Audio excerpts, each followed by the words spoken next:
Ah, Outer Wilds. You know, sometimes you find a game online recommended to you by a friend or just a random video on YouTube, and you start wondering, what is that game about? So you look it up, and sometimes, very, very rarely, everyone online says, don't look it up, go play it. This was my case with Outer Wilds. I tried to look up what it's about because the gameplay looked interesting, but everyone was just telling me, don't. The less you know, the better. Just play it. And apparently, it's one of those games that you can only play once, meaning that the experience is always the same and very, very important.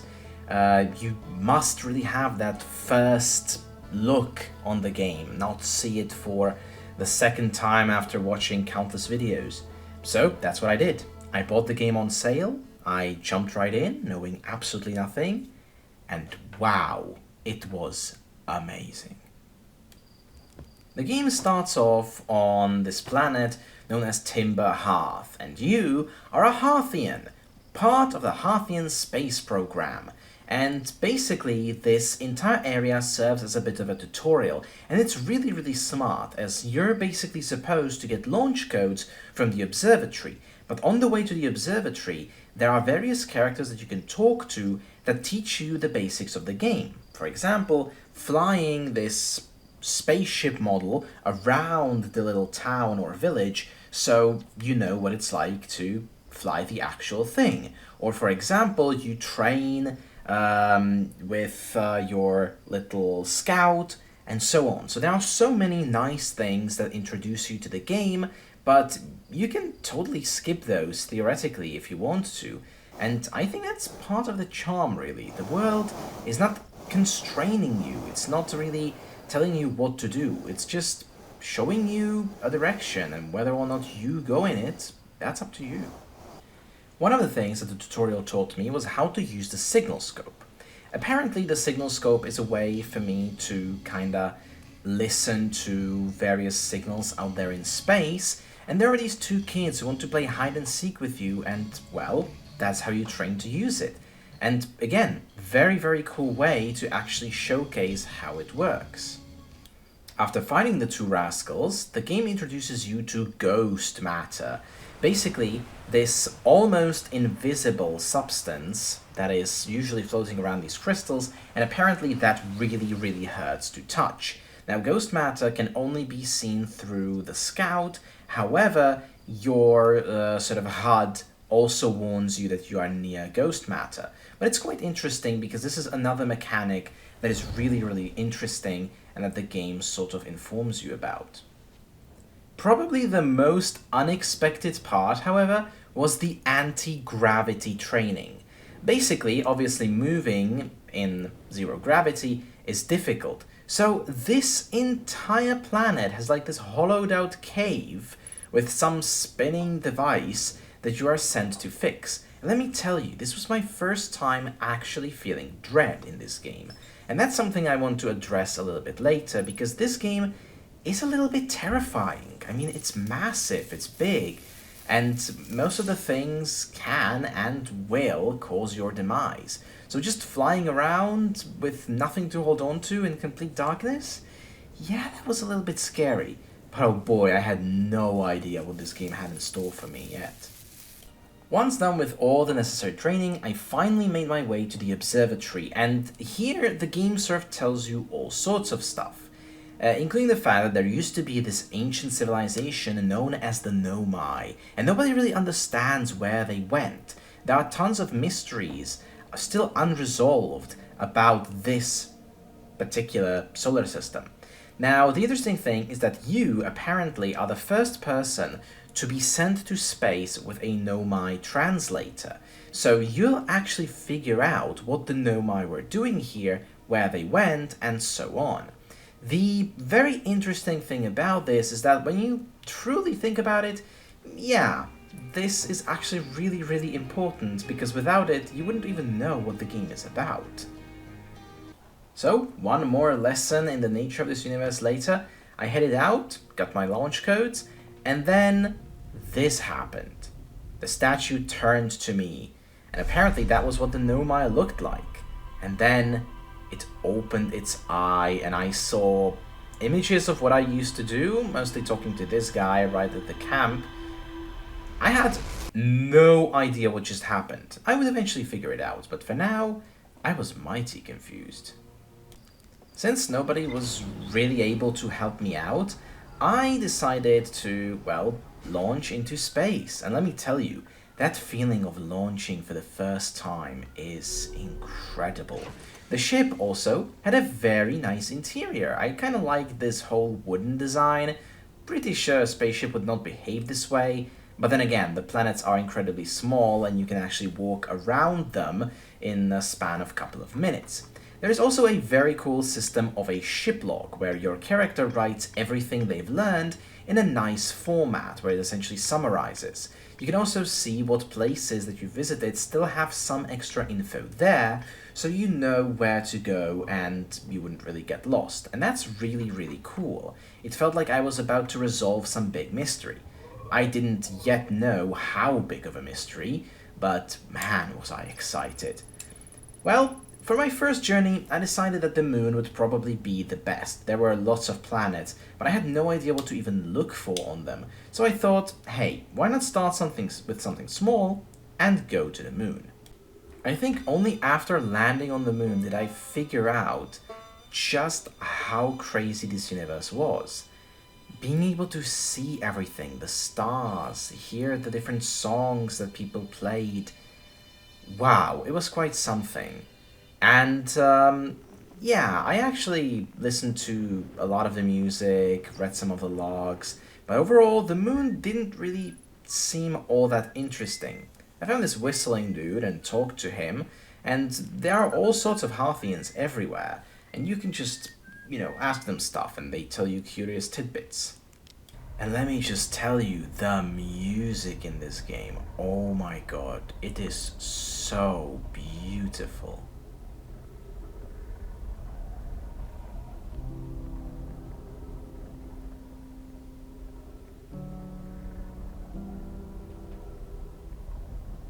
This here was my first interaction with Nomai Ruins, and I found out that the place where I was standing was apparently a planet locator. They used it to, well, locate different planets, and also try to locate something known as the Eye of the Universe, but they couldn't. But apparently they had built a much bigger locator. It was also here when I realized that you could, theoretically, jump with so much force that you would literally fly away from the gravitational pull of the planet. So I decided to not risk it further, got back to my ship, and was about to follow my first lead. The first thing I went to investigate, however, was back home at Timber Hearth.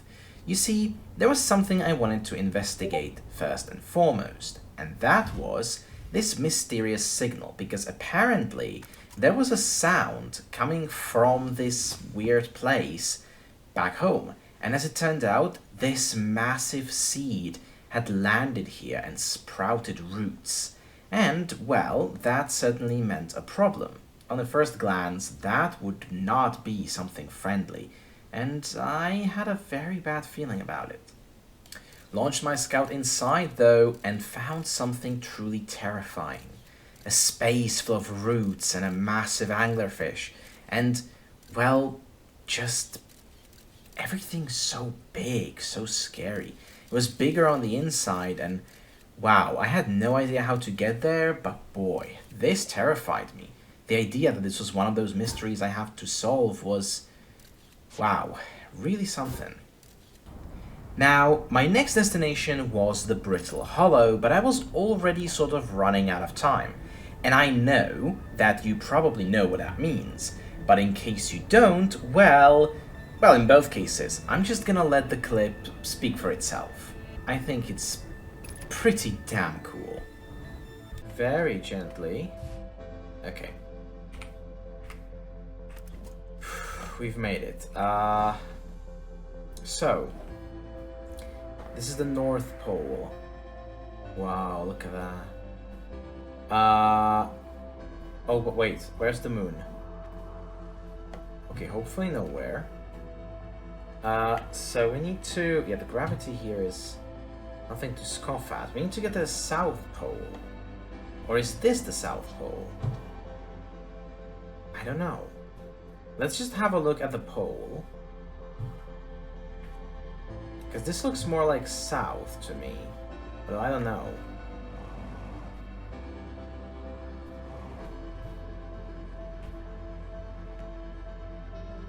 Oh. Well, fuck me. Absolutely no way. Is there a way around?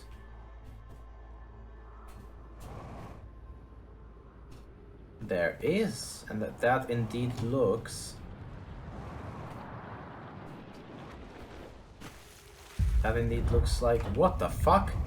Something blew up.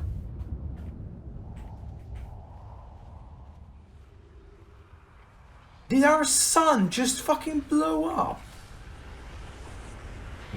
You cannot be serious. What? Yep, that just happened. So let me very quickly explain if you don't understand. Basically, this game has like a 22-minute time loop where, at the end, the sun goes supernova and kills everything, including you. But I didn't know that, so obviously I was tremendously surprised. And oh my god. So this definitely gave this game a very interesting format, because now it meant that I had limited time to do what I wanted to do. But it also meant that, well, certain things could be influenced by time. For example, the Brittle Hollow would always fall apart at a specific rate, sort of. But man, oh man, was this so confusing and so exciting. And suddenly, the objective of the game became clear to me. Find out why the hell is the sun going supernova and stop it. It's so simple, and yet the journey would be so complicated. So, second time's the charm, and I went to resume my original mission, to go to Brittle Hollow, which was this falling apart planet with a bloody black hole in the middle, and, well, I actually found the observatory at the pole. But obviously getting inside was, a little bit tricky, and not only that, when I actually managed to find the door, finally, it turned out that the door was, well, broken. You couldn't open it. And that was not exactly good. I had to find a way inside, and apparently that could be somewhere beneath the planet's surface. Yup, where that black hole is. Truly terrifying. And so to the black hole I went, and boy oh boy, it did not go well. No! Oh no. Oh, this is so uncomfortable. What?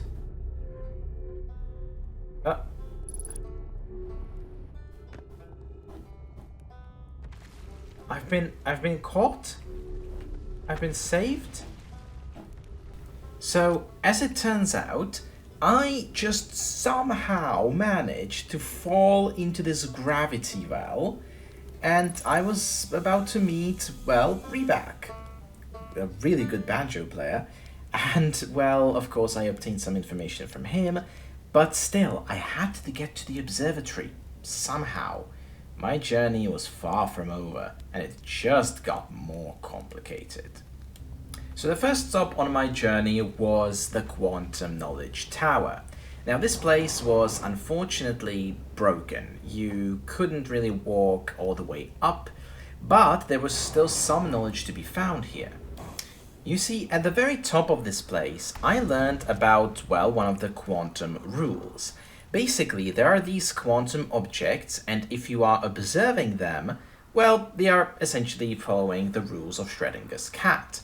If you're not observing something, it can exist in any possible state, and only by observing it do you anchor it in reality. So basically, every time you look away, that piece of quantum rock was gone, and when you were looking at it, it was still there. So I just explored it a little bit and, well, just sort of explored a bit more. There would be a lot of additional facts about the quantum knowledge and quantum mechanics, but, well, let's just say I was not yet ready for my first pilgrimage. During my next cycle, and several heart attacks later, I finally managed to get to the pole. Let me tell you, standing on the wall looking into a black hole was so terrifying. And this is one of the things that this game does brilliantly. It shows you a very sort of strange threat, and you know that there are mechanics that will prevent you from, well, falling victim to that threat, but still, you are afraid. For some reason, the fact that there's this massive black hole very, very close terrified me. Nevertheless, I managed to work my way around this little jumping puzzle and made my way up into the observatory. The observatory itself was very cool. I really liked it, and I found, well, two new mechanics. There are basically these projection stones that you could place onto these pedestals, and once they would connect, they would essentially project you onto a different place based on what stone you were holding. I had no idea where I was, but I couldn't really explore there, just have a bit of a look. Another use for these stones was by placing them on pedestals next to a wall, and a text would appear on them, essentially documenting whatever the Nomai used to talk about via these stones. Now, this stone in particular told me that on a planet known as Giant's Deep, there were apparently two kinds of tornadoes, one that would pull you up into the sky, and another that would pull you down underneath the currents. I had no idea what that would mean, but this knowledge would come in handy later. The most interesting part, however, was surely the observatory. It was great at visualizing and locating every single planet in the solar system, including, in theory, the eye of the universe. Basically, it was a place that would orbit this star, but at a very massive orbit, and most importantly, it was always moving around.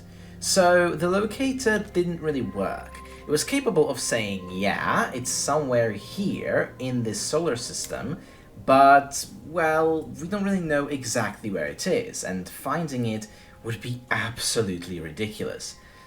So that didn't really make my job that much easier. However, there was also a lot of very useful information at the observatory. First of all, I figured out that there is this thing called the quantum moon, which basically would be a moon that, well, moves when you're not looking at it, which already was quite freaky. Another thing that I learned is apparently they tried to locate the eye of the universe via a probe that they placed onto Giant's Deep's orbit. So, my goal was to find this station and, well, try to land on it, or rather, the station that launches the probes. So I sort of began orbiting around and was looking for it and got ready to land. Let me tell you right away, this place was weird. Being on a space station with absolutely no gravity is sort of scary, not gonna lie. But, oh my god, did I figure out so many things. First of all, I realized that this station exploded at the start of this, well, cycle. Every time I wake up, I see the station blow up. So it was damaged that was visible from the outside, but still parts of it could be explored. Apparently, the Nomai have overdone it a little bit with, well, what they were doing. Basically, they juiced up the cannon, and when they launched the probe, it broke it. But why was it exploding now? None of it really made sense. I was trying really hard to figure out how things worked in this room, and apparently it tried to show me what exactly they were doing with the cannon. The interesting part about this place, however, was that the other modules were damaged or missing. During the launch of the probe, one of the other modules fell off and probably down onto the planet, and then another one was damaged, and accessing it would not be easy. You see, the module was damaged, And the only way to get to it would be by actually flying outside of the station and reaching that other module. Now, back then I didn't know that the music you're listening to right now would actually mean that the cycle is ending. I just thought it was some random part of the soundtrack, but yeah, I had to go outside, orbit around the fucking planet, climb around the entire structure until I found a small crack in the glass where I could freely climb inside. However, none of that really mattered because the sun was already blowing up and, well, things were not going all that well. I would have to try again during a different run. Let me tell you, there's something disappointing about you finally finding a way inside of the damaged station or literally any part of the world and just seeing the run go, oh, well, you're gonna have to try getting there again because you're out of time. During my next run, I actually returned to the station and, well, as it turned out, there really wasn't that much interesting there.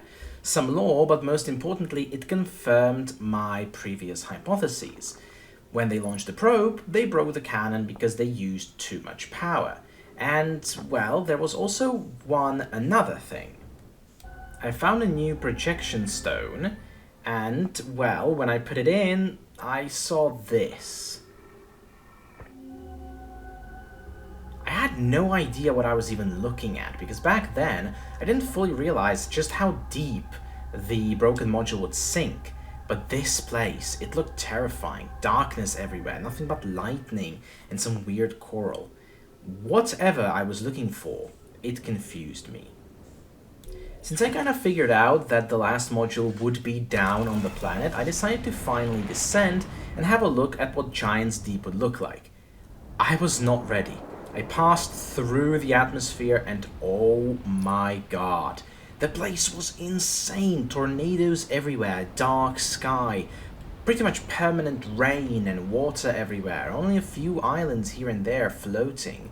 I actually found some smoke rising from one of the islands and decided to sort of park there and have a look around. I wasn't quite sure what I was looking for, and going under the water, yeah, I was not a fan of that. The exploration of the other island, however, was not something I was interested in. Rather, I spent some time trying to find the place where they built the probe cannon.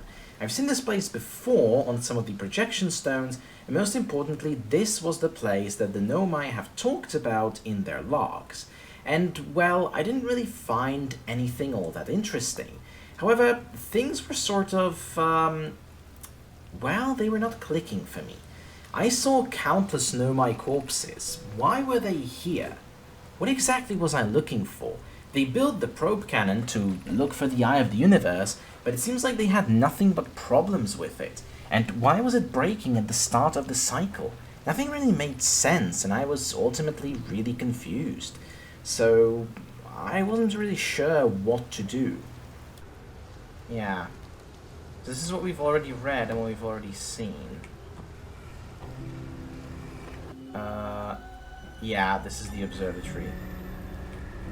So, ain't that a bit close, love? No, what the? Oh my god. Gravity, gravity. We are on a fucking orbit. What? Yep. That's how I found out that the islands can literally get launched into space by the tornadoes. And it makes sense. I've read the Nomai using these tornadoes to lift the parts up into space. It made sense. But oh my god, I did not expect it to actually be a mechanic. So yeah, that was just mildly terrifying. With almost everything on this planet explored, I decided it was time to test some of the other pieces of knowledge I've gathered. Namely, to find the other tornado, the one that's spinning the other way, and to see if it can actually sink me beneath the currents, whatever that meant. And yeah, it absolutely can. Am I correct in my hypothesis? Yep. Oh. Oh my god.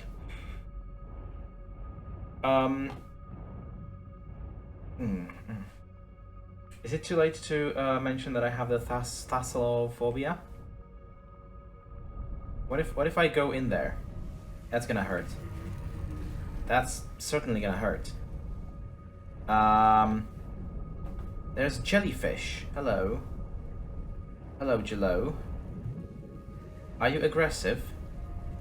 Are you an aggressive creature? Let's just try. Can I pass through? Let's try. Oh, yep. So basically, as it turns out, not only do I have to deal with being in literal pitch black, well, not pitch black, but almost pitch black darkness, in the depths of a bloody water planet, but there is apparently a massive orb of electricity just sort of sitting there waiting for me. And oh my god, even leaving my ship or just trying to do anything to fix it, wow, this was not a pleasant feeling.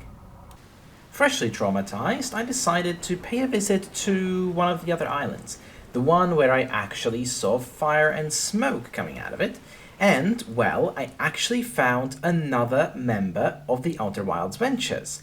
This was Gabbro, and Gabbro gave me some very interesting piece of information, namely, the fact that he also remembers the cycles. Yup, Gabbro, for some reason, knew that we were dying. He had the same knowledge as me, and all of a sudden, I didn't feel so alone in this entire predicament. Even though I would probably prefer to have the support of someone more serious, he literally didn't seem to care. As it turns out, though, he also spotted one of those Nomai statues, and that was kind of the key to everything. So whoever spotted the Nomai statue was, well, also aware of the time loop. Very simple concept, but I still struggled to find the answer to why. For the rest of this run, I've just been exploring this planet, and I actually found out that there apparently was another island, the one where the statues were made. But finding a way inside was actually incredibly complicated.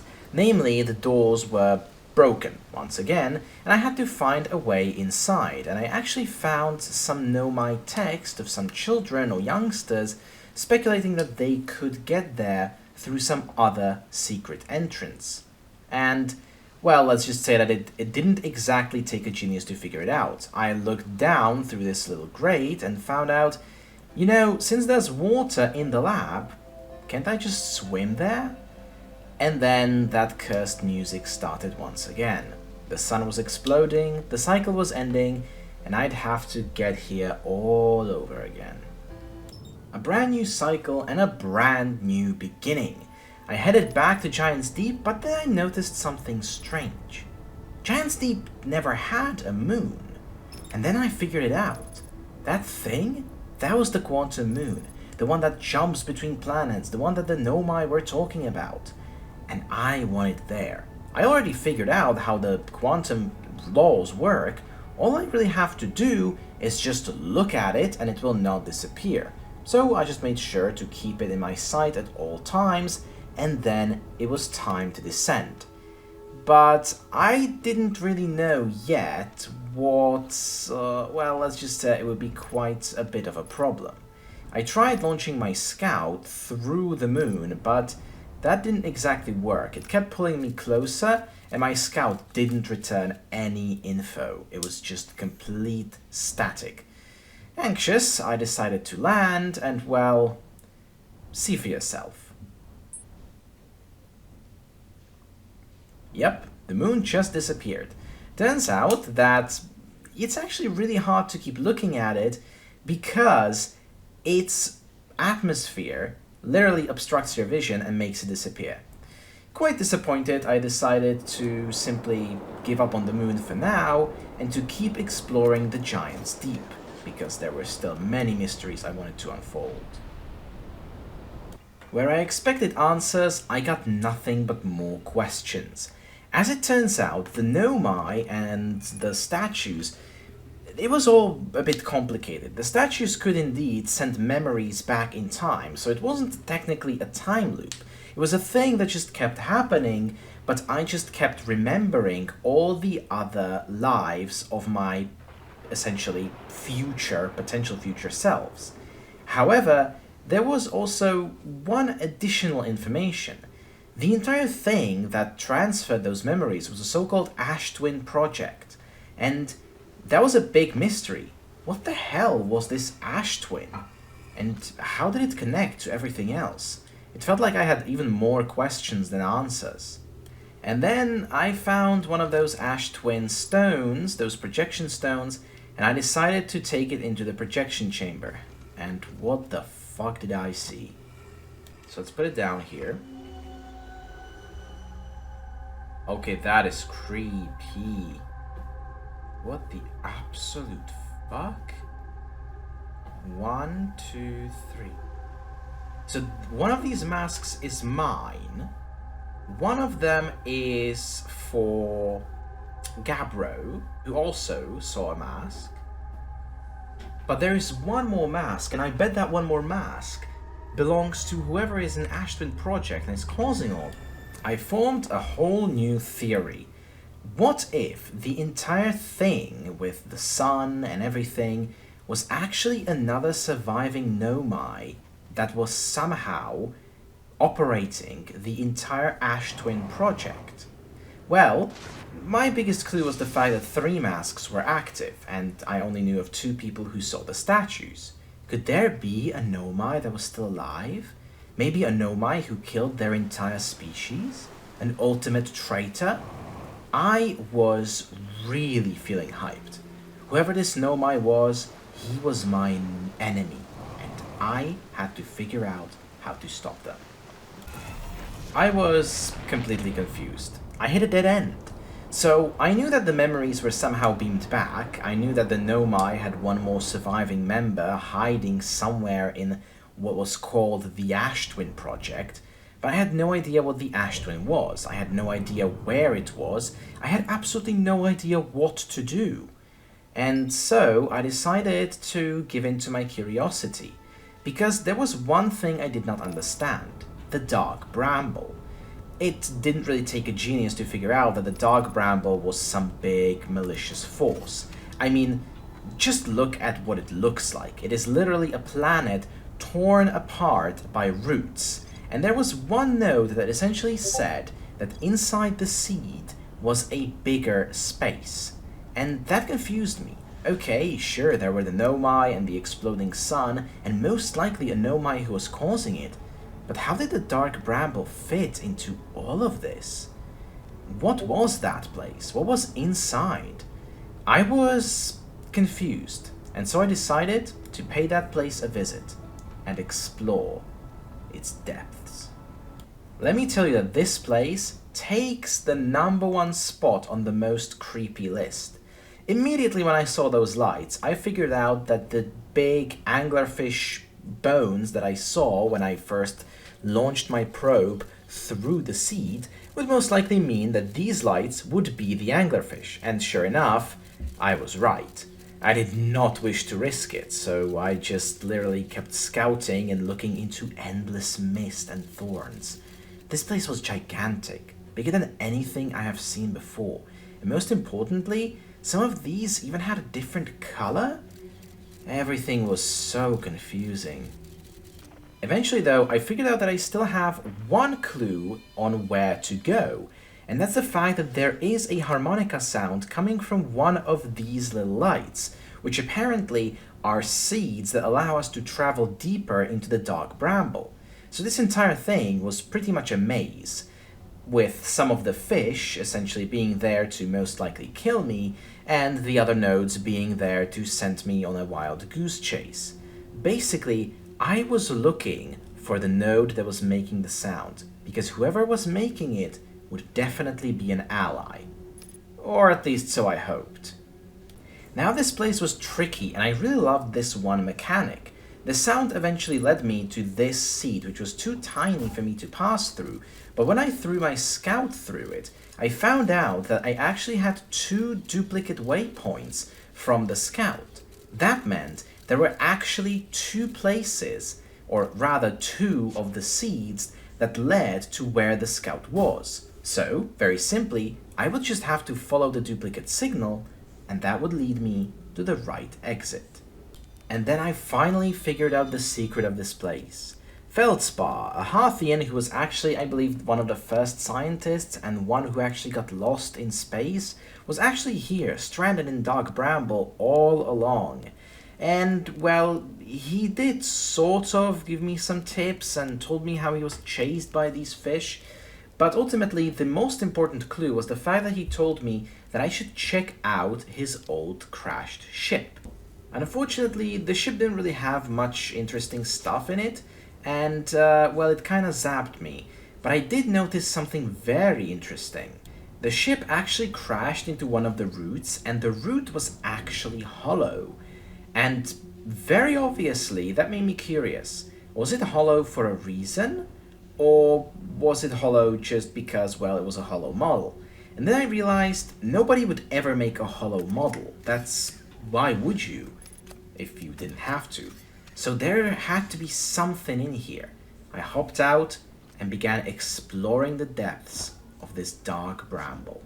The music began playing again, and I got anxious. At this point, I already knew what it was. It played every time when the sun was about to explode, so I was just in a rush.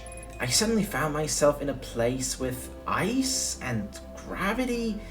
I had no idea where I was, on what kind of planet. It was all incredibly confusing, but I found one massive jellyfish and some recordings done by Feldspar, most likely. And in there, he gave me a very crucial piece of information. The exterior of the jellyfish actually functions as an insulation for their insides, and apart from tasting really gross, those insides can actually protect someone or something from electricity. And that really gave me an idea. An electric area and a jellyfish that would protect me from it. Where have I seen that before? Unfortunately, that was something I would figure out much, much later, when I would return to the Giant's Deep. My next expedition to the Giant's Deep was unfortunately very unwise. Did you know that if you leave without your spacesuit, you're actually gonna die? Yep, I learned that the hard way. Let me actually see if I can... Oh, that's scary as fuck. Oh shit. Oh, no, please. No! So yes, I had to fly there again and look for the right tornado again, and yeah, I had to do everything again. Not exactly the prettiest death, but oh well, you know, it can happen. Nevertheless, I was back on track now, and it was time to finally see what was awaiting me at the heart of this planet. Let me just say that entering the jellyfish is definitely one of the creepiest feelings I've had from this game. Because, well, let me just say that you are literally inside a jellyfish that's about to sink into a goddamn force field of lightning that would fry you alive. You are not sure if you're going to even survive or if your theory works, and you don't even know how deep you are or if you've already made it past the barrier. It was certainly terrifying, but it got worse. Carefully descend from the jellyfish. Oh my god. Ah! Oh, this is so uncomfortable. Holy shit. What is that? That's the core of the planet. Just the core of a planet, you know? Completely fine. That's not Dark Bramble, though. Let me just say that once I was inside, it was much, much better. So, I decided to finally figure out why this place was so hard to get to. And, well, the answers the place provided were... I wasn't really quite sure how to classify them. But apparently this thing launched over 9 million probes. I was confused. How could it launch 9 million probes and break only now? What changed? And in my mind I thought it must have been the Nomai. The Nomai did something, squeezed the power out of the orbital cannon, and in the process set our sun ablaze. So yeah, I was definitely blaming the Nomai at this point. And well, it got even more confusing. These massive things just rose from the water, and well, then this happened. Just probes upon probes upon probes being launched in all directions until finally they found the eye of the universe. So the Nomai actually did it. They managed to find the eye, and that is what I found terrifying. If there was one Nomai that was actually still alive, and they found out where the eye was, that meant they essentially had access to it. What that would entail, I had no idea. But the entire thing got even more confusing. The last node showed me this. I was confused at first, but then I realized it. Those were the coordinates. These coordinates were for the Eye of the Universe. I knew where it was, at least in the Nomai, language, but that was a completely useless information. What was I supposed to do with it? My ship could never travel there because I had no way of interpreting that data. But yeah, I did it. I found out where the Eye of the Universe was. Now, it was just about getting there. And believe it or not, after some inspecting of my nodes, only now did I figure out that there was a planet literally called Ash Twin. I just thought they were two planets and didn't have individual names, but a planet called the Ash Twin, with lots of Nomai structures built there? Yup, that had to be the Ash Twin project. Problem is, I still had no idea what I was looking for, and the massive structures turned out to be just nothing. They didn't have anything there. No piece of information, no lore, no visible entrance to anything that resembled a Nomai structure of any importance. I was just confused. Now, I pretty much explored the entirety of the Ash Twin, and let me just tell you, this place, wild, absolutely wild. But I had to admit, it was sort of charming, with the sand levels actually slowly falling as it got transferred onto a different planet. It was cool, but there was nothing here. Sure, there were bits and pieces of information still talking about the Ash Twin project, but it also talked about the so-called Sun Tower, and I was just confused. I had very little idea about what I was doing, why the hell there were these glowing things on the floor. Everything was just so strange. So, yeah, my search for answers reached rock bottom at this point. I reviewed my notes and, well, there wasn't much in them. I had some clues about the so-called Black Hole Forge, which I assumed was the origin of the black hole in Brittle Hollow, but everything, I was just confused about it, so I just decided to instead pay attention to a quantum moon. Before, I had no idea how the Dark Bramble would be connected to everything, and as soon as I went there, bam, I found answers.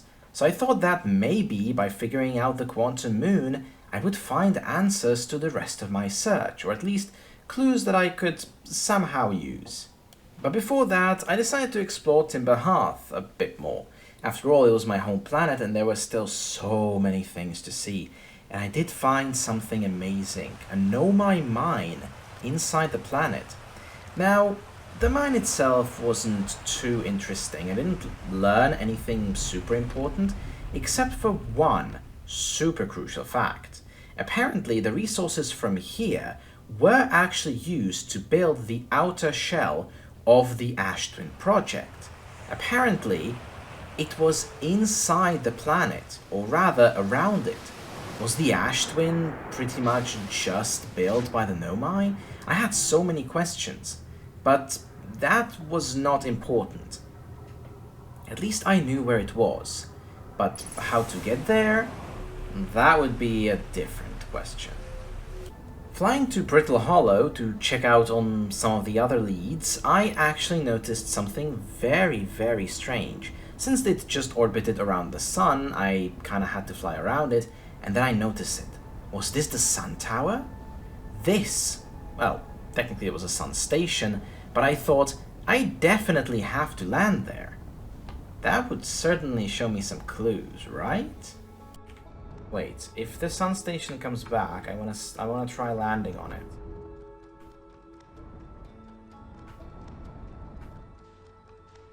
Come on, station, where are you? There you are. No, no, no, no, no, no. Oh my god. Full speed, away. Okay, that's not possible. My next cycle was, well, incredibly confusing, but basically, I was just looking for all the different shards that were essentially part of the quantum moon. The quantum shards existed on countless planets, and they all pretty much behaved the same. The one on Brittle Hollow was the first I found, but then I figured out there's actually one more on Timber Hearth.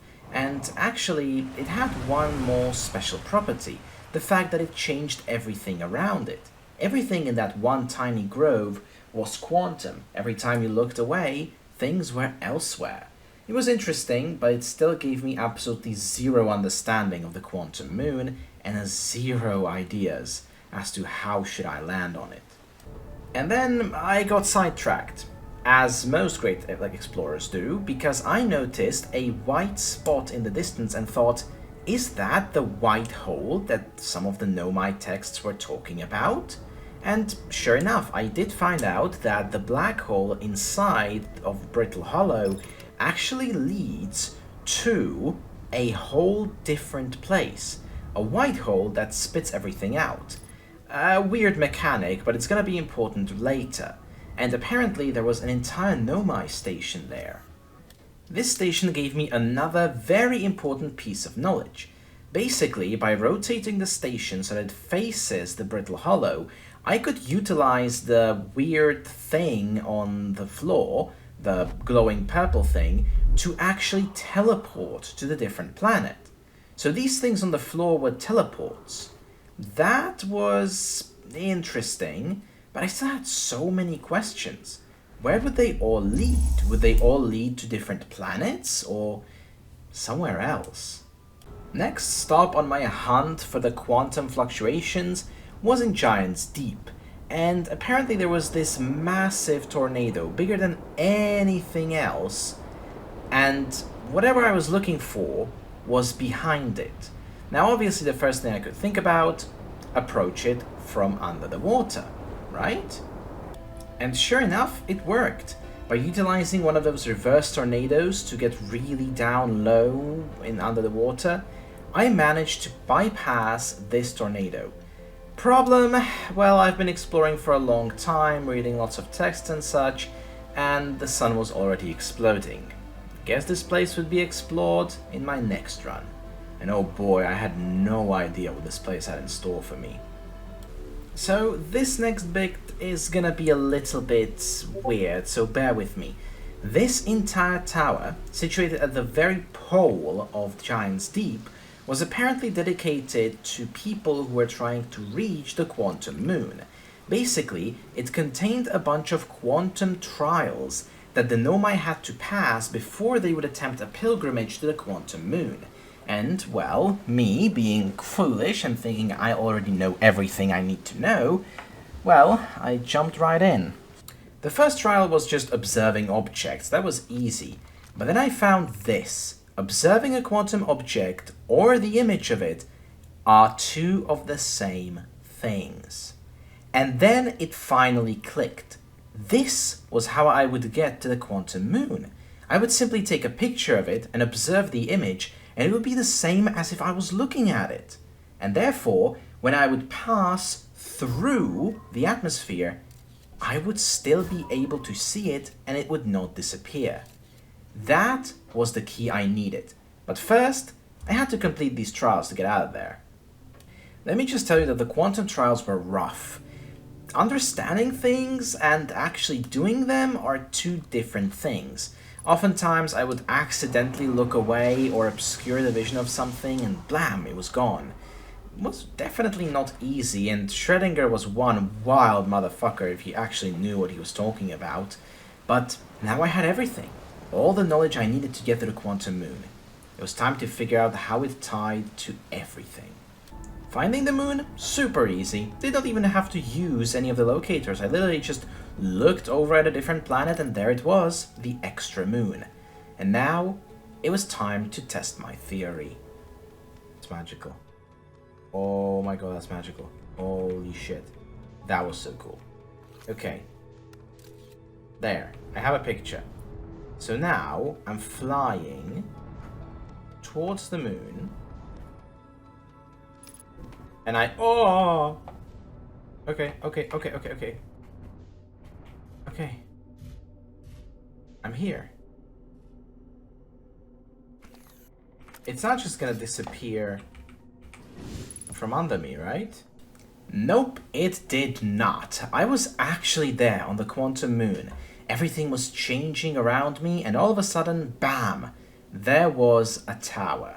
Now, this tower, oh my god, let me just tell you that everything about these quantum mechanics in this game is absolutely brilliant. Basically, this tower would point to where exactly the moon was. Because as it turns out, the moon actually changes. It is not fixed, so to speak. Its appearance is different based on where you are, what planet it is currently orbiting. And, well, how do we get to a different planet? Well, quite simple. We stop observing the moon. How does that happen?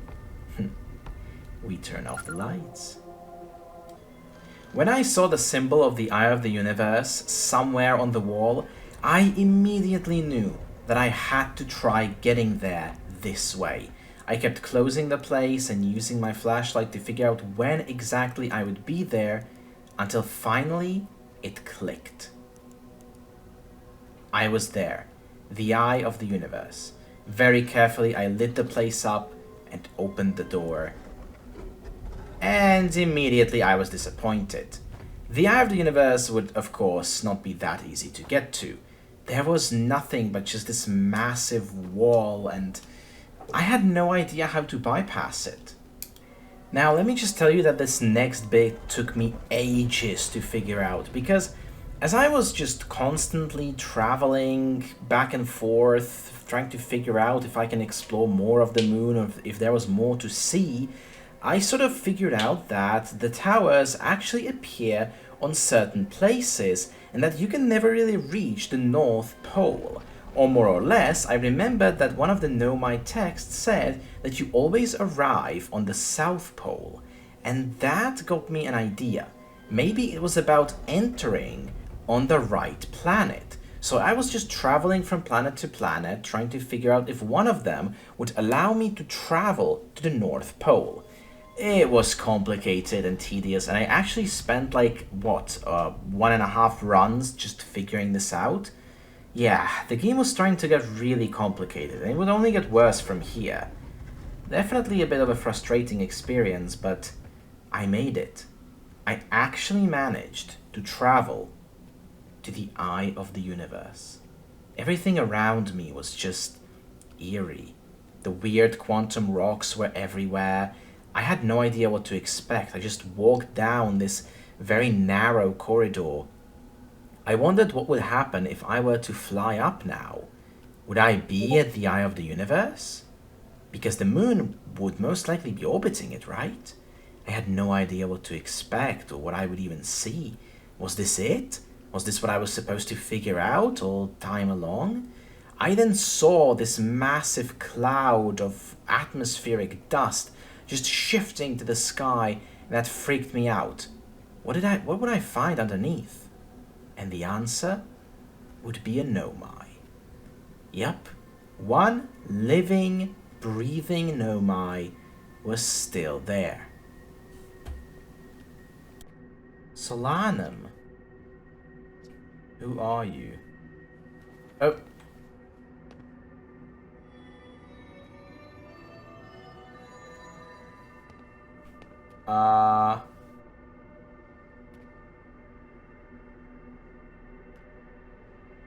Okay, right, we don't have a language, but theoretically, you don't have mine. Uh, Let me just say that this was my favorite part of this game. A living, breathing Nomai, an answer to everything. And I was a bit skeptical because was this the Nomai that had interacted with the statue? Was this the big villain I was supposed to meet? The communication thing was very clever to limit your dialogue but still make it feel authentic. Because I theoretically had ways of understanding Nomai transcript, but not a word that Solanum would say. His language was still mostly unknown to me, and most importantly, he didn't know mine. So, he just resorted to using pictograms and then writing to speak to me, and this communication worked. It was incredible. And I kept asking him everything I knew, and, well, what I didn't know. And eventually, well, I found out something rather grim. Solanum felt like he was dead and alive at the same time. And then I realized what exactly was happening around me. The quantum moon would pass all the quantum properties to object around itself. Theoretically, that would mean that things were both dead and alive at the same time. Solanum was the Schrodinger's cat. Solanum, just like all the others, died because when you actually explore the quantum moon, there was his corpse, the corpse of a Nomai. No discernible features, of course, but there was always one corpse on every quantum moon except this one. For every location, a dead Nomai, except the one at the eye of the universe. I was pretty sure that all those other dead Nomai were also Solanum, and that Solanum felt like he was dead because he was. He was trapped in this quantum state. Did that mean that if I would observe Solanum dead, he would stay dead? And the only way for us to communicate was if I observed him alive? This really fried my brain. Let me just tell you, this meeting was absolutely magical. But it had one problem. As it turned out, you can't get to the eye of the universe from the moon. And the reason Nomai liked it so much was because, well, this was the closest they could get to the actual eye without actually getting there. And that was kind of depressing. Since I had no other clues that would be, well, sort of explanatory, I just went back to exploring the old-fashioned way. Every single rumor I had on the ship was now worth exploring. And during these explorations, I actually found this Nomai text that explained the technology that they created. And it all clicked, and it was so brilliant. I was actually figuring things out. So basically, they created a successful teleport technology. Basically, a miniature black hole and a miniature white hole would be connected, and that's how you would teleport. But when you would teleport, you would actually arrive sooner than you departed. Yup. Basically, it created time travel, but only a small fraction of it. A much more powerful device, however, could, in theory, send stuff back in time by more than just a few milliseconds. And that something powerful was the Ash Twin Project. Now it finally clicked. The Nomai and their statues were made for preserving memories, and the way to send them back was connected with their research of teleportation. It was really cool, but it actually offered, well, some explanation, but not what I wanted to hear. I still had no idea how to properly get there. It was all so confusing. But I did find this. Some sort of a device on the Ember Twin, the other part of the twin planets. And then I realized I've never actually properly explored that. So I set off to find out what the Nomai were actually up to.